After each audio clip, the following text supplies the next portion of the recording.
In this video, we'll take a look at open source code editors and plugins that I think support Rust coding well. I'm assuming you watched my first tutorials and installed Rust. We will install the code editor to help us in some matters. You can open a terminal in it and navigate between files comfortably. You can provide output according to the compilation settings you define. Well, it is possible to turn it into a compact IDE thanks to plugins when desired. I will start with Visual Studio Code first. Go to Plugins tab.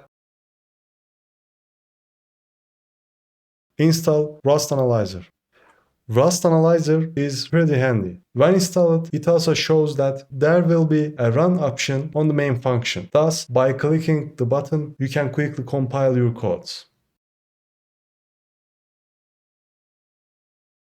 Let's also install the CC++ plugin. This is somewhat optional. Some of Rust libraries contain CC++ code. Moreover, it also serves as a linker. You probably need the C compiler, and it does this automatically in the background. Moreover, there is another nice plugin called Better Tone that colors files with the .tone extensions. By installing this, you can make tone files look more distinctive.